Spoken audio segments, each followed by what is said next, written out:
soyez les bienvenus sur la chaîne Fort Target. Ici, nous parlons entrepreneuriat, investissement et du mindset. Si ces trois thématiques t'intéressent, je t'invite à t'abonner pour voir régulièrement ma petite tête et pour suivre également l'aventure avec nous.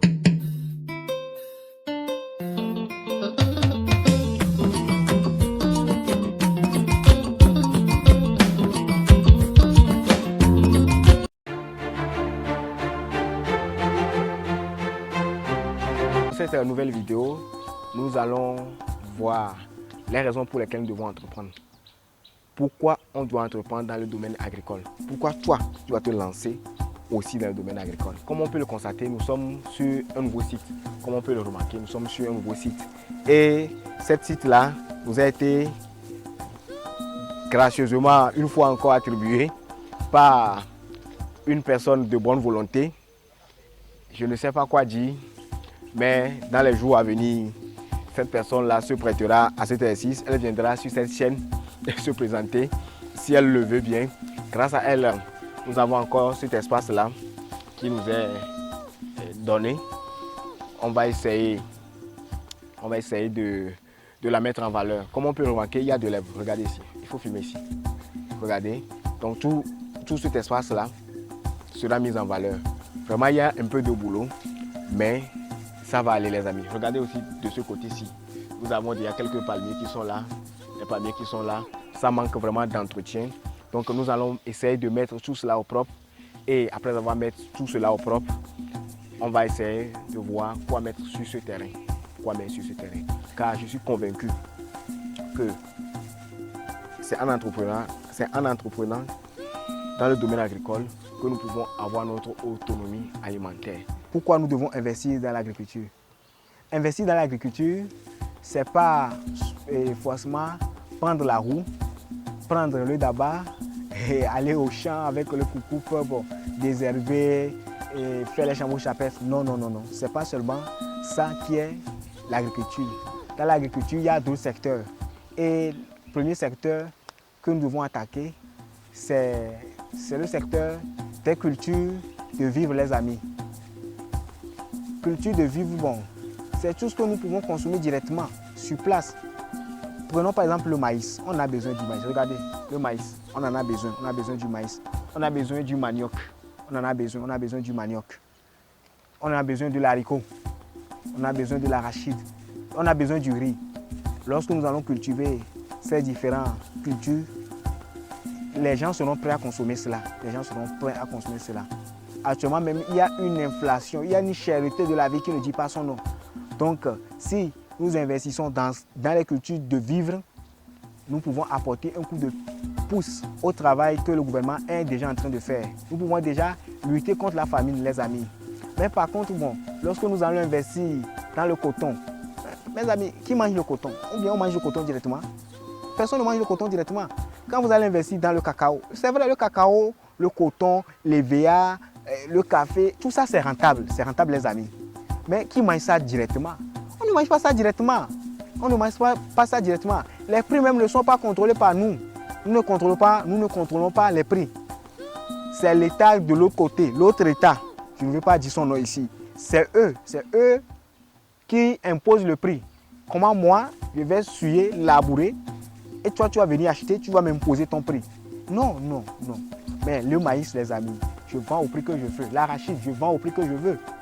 L'haricot, je vends au prix que je veux. Mais quand tu vas produire les VA,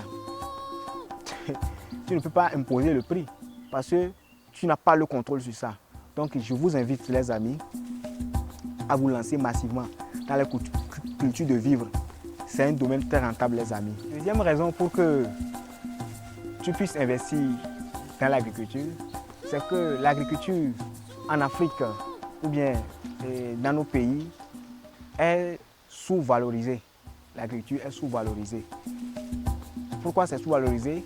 Parce que nos cultures sont sous-valorisées. Nous ne valorisons pas nos cultures. Prenons l'exemple du colon. Le blanc, il a mis en valeur les cultures de chez lui. Le blé qu'il cultive chez lui, il a d'abord transformé en farine de blé. Et avec cette farine de blé maintenant, il produit le pain. Il produit quoi? Il produit les gâteaux, il produit les beignets. Il nous envoie ça et on produit les gâteaux, les beignets Il produit même des spaghettis pour nous envoyer. C'est que je ne sais pas. Et le blé est utilisé partout, dans presque tous les domaines. Est utilisé dans presque tous les domaines. Parce qu'ils ont su valoriser le blé, vous voyez, n'est-ce pas? Ils ont su valoriser le blé. Donc nous aussi, nous devons valoriser nos cultures. Prenons l'exemple du manioc. Nous pouvons cultiver le manioc et le valoriser, ou bien valoriser le manioc. Avec le manioc, nous pouvons faire aussi farine de manioc. Nous pouvons aussi avec le manioc faire la tchéké. La tchéké en Côte d'Ivoire, on consomme ça aussi ici.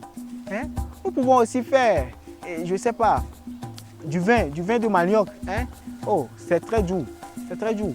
Nous pouvons valoriser le manioc. On peut faire beaucoup de choses. On peut faire le tapioca, on peut faire du gari, je ne sais pas. On peut faire beaucoup de choses. Il nous suffit de valoriser cela. Et une fois qu'on va valoriser, on valorise cela, les amis. On valorise cela. On fait la tchéké, on le valorise. On valorise le manioc. Et comme cela, pour pouvoir valoriser nos cultures, il faut faire quoi? Il faut la transformation. Donc pour transformer nos cultures, il faut les transformer. Donc la transformation voudrait dire que nous pouvons par exemple prendre le cacao que nous allons cultiver et le transformer nous-mêmes en cacao. Nous n'avons plus besoin d'envoyer ça ailleurs pour qu'ils puissent transformer, nous envoyer, nous vendre ça cher. Nous produisons, on transforme. Le café, pareil. La tomate que nous allons produire, on n'aura plus besoin d'envoyer ça ailleurs. Non, nous pouvons faire sur place nous-mêmes des concentrés de tomates. Au lieu d'acheter dans les boîtes de conserve, on peut faire des concentrés de tomates. On peut faire des confitures de tomates sur place nous-mêmes. Nous pouvons faire des purées de tomates, les amis. Le manioc, on peut transformer le manioc en attiéké, en gari, en tapioca. Les amis, valorisons. Et pour pouvoir valoriser, qu'est-ce qu'il faut faire? Il faut transformer. Donc désormais, quand on rentre dans l'agriculture, ce n'est pas forcément pour aller produire, mais quelqu'un aussi peut se donner pour mission que moi je vais rester au niveau de la transformation. Moi, mon boulot, c'est de transformer, de mettre en place des stratégies, des idées pour pouvoir transformer ce que d'autres auront à produire. Donc les amis, pensons aussi à transformer. C'est un secteur qui est plein. Il n'y a même pas de concurrence. Le marché est énorme, les amis. Pour pouvoir transformer, bien passer à la transformation de nos cultures, qu'est-ce qu'il faut faire?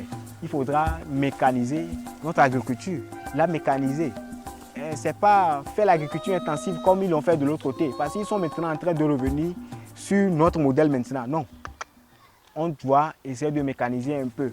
Ce n'est pas le rendre industriel, non, amener des tracteurs, faire tout ça, non. Mais on va essayer de la mécaniser juste un peu pour que la tâche puisse être facile à nous les producteurs, pour que ça puisse être facile à l'agriculteur. Je ne sais pas si vous suivez la logique.